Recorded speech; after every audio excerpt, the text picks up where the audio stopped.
Hello and welcome to a GarageBand tutorial on the Institute of Pop. And what I'm trying to do today is to show how easy it is to record, and I'm going to try and record an entire song within 2 hours. I think it's 10:38 up there, so let's create a song. And then we get into the instrument panels and we've got the drummers, the sound library, keyboards, drums, amps. I'm not going to use any acoustic instruments today. Strings, bass, guitar, world, and back to the drums. And I like to start with the drums and the bass to get that bed down. Now the first thing I always do is to go up to the top right hand corner and change the length of the song and get into around 125 bars, which is going to be plenty for us, and put in the tempo. Here we're going at 120 beats per minute. Now once you've been playing around with the drummers for a while, you sort of get your favorites, and I'm going to start with Darcy. And what I'm going to do is just put that volume on the left hand side into the center. Got Dear Diary. You'll see the next thing I'm going to do is we're going to get rid of, or we'll just have a little play first. That's a bit heavy. It's a bit heavy for me, so I'm going to get rid of those toms, and then I'm going to go just over to the hi-hat. And another thing I'm always going to do is to take out the fills, which you can see down the bottom. I can't see them because my recording meter's there, but you'll get the hang of it. So that'll do me. I've got that sort of sussed now, and very simply you're going to keep in Darcy doing Dear Diary. So there it is. We flick back and to the mixing desk, and we've got it going all the way through the song. And now we move over to the bass. Always get it wrong, go the wrong way. I'm a bit of a fan of the upright bass, and you can have it playing. There's so many different basses in there, as you can see. Also use the P bass and Liverpool quite a bit. But today what we're going to do is use the upright bass, and you can play chords or you can play notes. And now I've got a drum beat. I've just got to sort of get something happening in here. Here we go.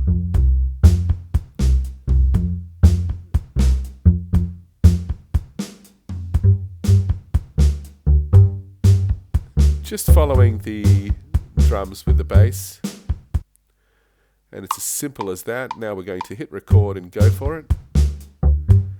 Now interestingly enough, I did change this after I finished recording into a sort of Jefferson Airplane White Rabbit bass line, which you'll hear on the eventual track, but it only took me an extra 30 minutes.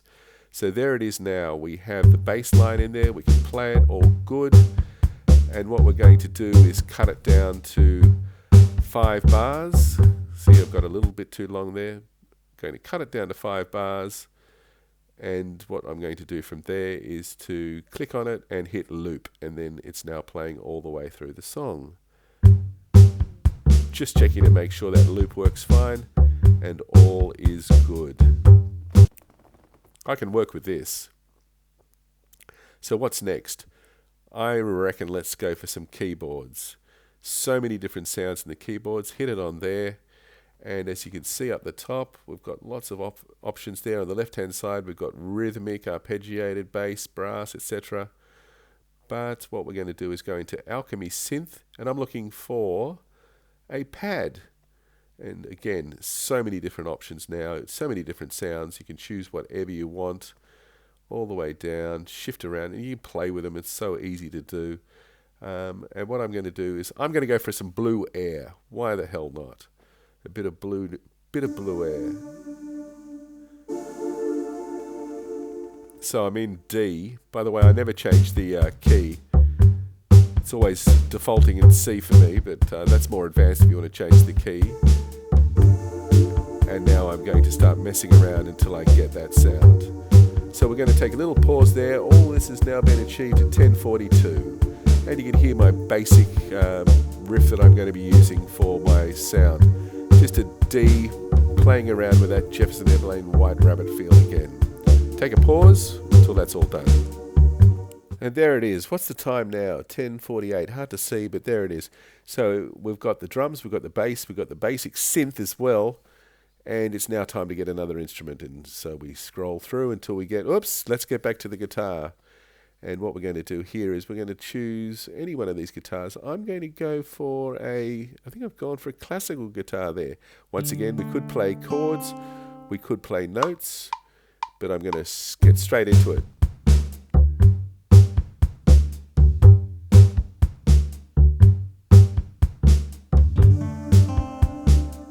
Sounds nice. On the money.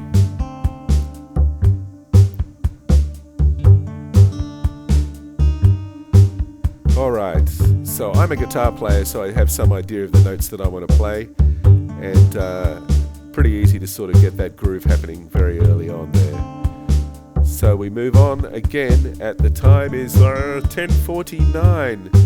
So we've got quite a lot done just in the first 20 minutes, and that's just by pressing record, and let's getting into it. And there it is, right there.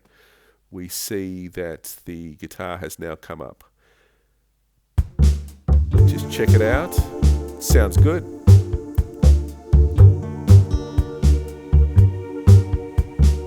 Don't need to do much more with that.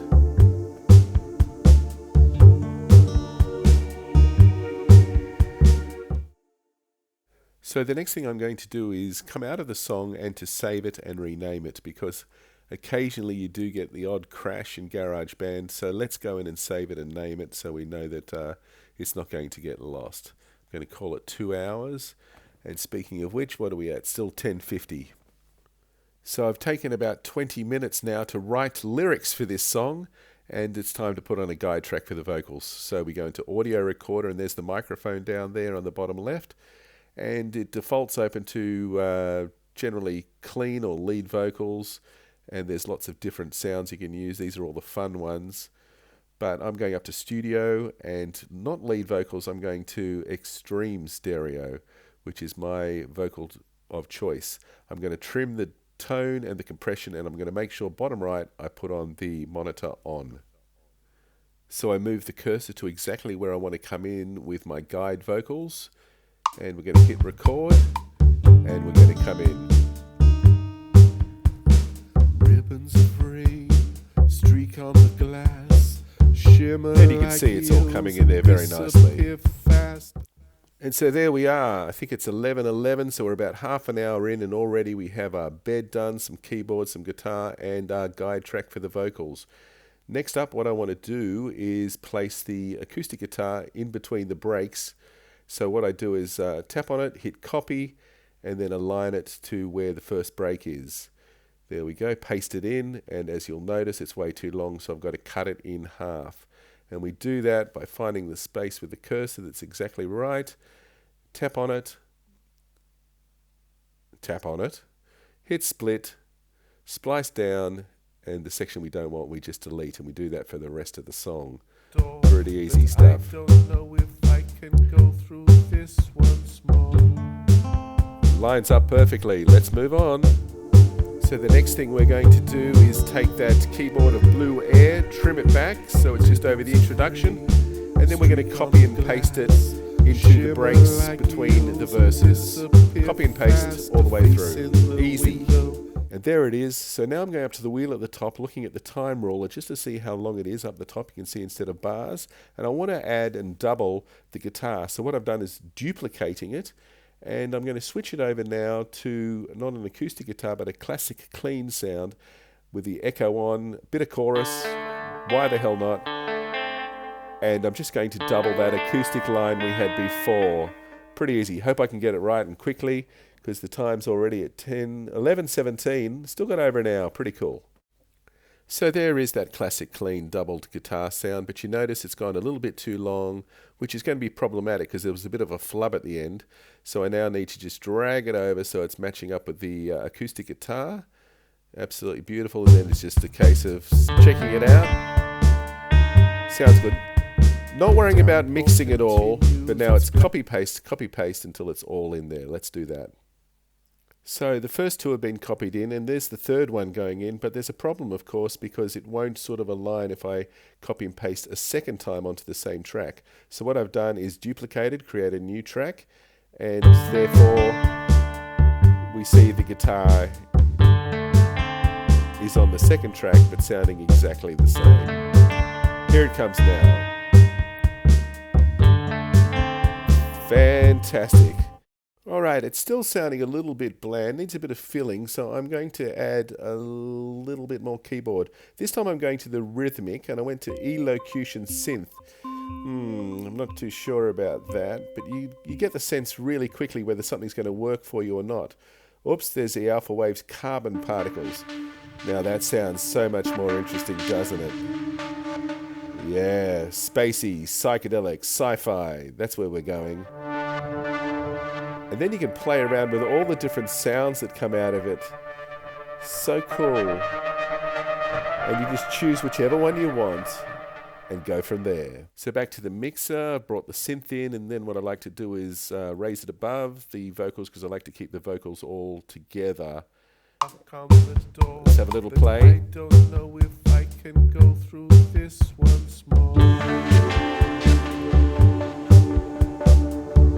Yeah. Dreamy, weird, sounds great. So there it is. I didn't copy and paste the third one because I thought I'd go a little bit hog wild and give a synth outro, and that's sounding pretty good. But next up, what we've got to do is find a synth sound to go under the verses, and I want something low and rumbling here. So I'm duplicating. I'm going to go with carbon particles again, and we'll see what we come up with. Ribbons of rain streak on the glass, shimmer like eels and disappear fast. And that sounds pretty damn fine to me. Not overwhelming the vocals, just giving it a bed to sit on top of. Beautiful. And I was so excited by that bedrock sound that I've decided to put it under the entire song. But notice how I've put it into 2 tracks so it all runs smoothly throughout. And at 11:34, still got an hour to go, don't I? I've added another guitar part which I'm going to use in the third break after the third verse. So I'm going to do that and double it up just like I've done previously with other guitars and the keyboards by copying and pasting and then creating a new track. So I feel as though we still need something for the outro, something a bit wigged out. And so I've gone back into the keyboards and the rhythmic section. Really great for just giving that driving beat and something which is a bit spacey as well. And there's our old friend Elocution Synth, which I think I rejected before, but now we're going for it. So let's play around with that for a while and see how it turns out. Well, it didn't turn out so well, so we've ditched Elocution Synth. You've got to make decisions if you want to be finished in 2 hours, and gone with Mystic Timepiece. Lots of interesting effects here. We'll get that wiggy sound at the end, don't you worry. Our outro will be killer. Well, it did cost me some time because we're now into the final hour, but out we go, saving again, and this time I'm going to rename it because the title of this track has come out of the lyrics. It's called Once More. And back in. Time to record the real vocals, backing vocals, and the under vocals. Ribbons of rain streak on the glass. So I like the outro so much that I've decided to get rid of the drums and the bass, so the synths can just let us drift off into the ether. And there we're going to just cut, get rid of those guys, and just be careful because look out, there's another little fella up there that we've got to remove. And from there, we've got to work out just how long we want this song to be. I think we started with like 128 bars, and now we're going to bring it down to 122, with the fade out should be just about perfect. Made sure the fade out was on there. Fantastic. So that's how easy it is from go to woe in 1 hour and 34. I did drop in a new bass line, which went for the White Rabbitish feel, but that took me 30 seconds, and then dropped in one more vocal and one more percussion sound effect. All told, I was definitely out in 1 minute 40. So there's the tip away from today. Just press record and see where it takes you. GarageBand's an amazing creative tool, and I hope you get as much fun out of it as I always have. Hope everybody's well. And leave a note in the comments if you'd like me to do more of these videos. And until then, bye now.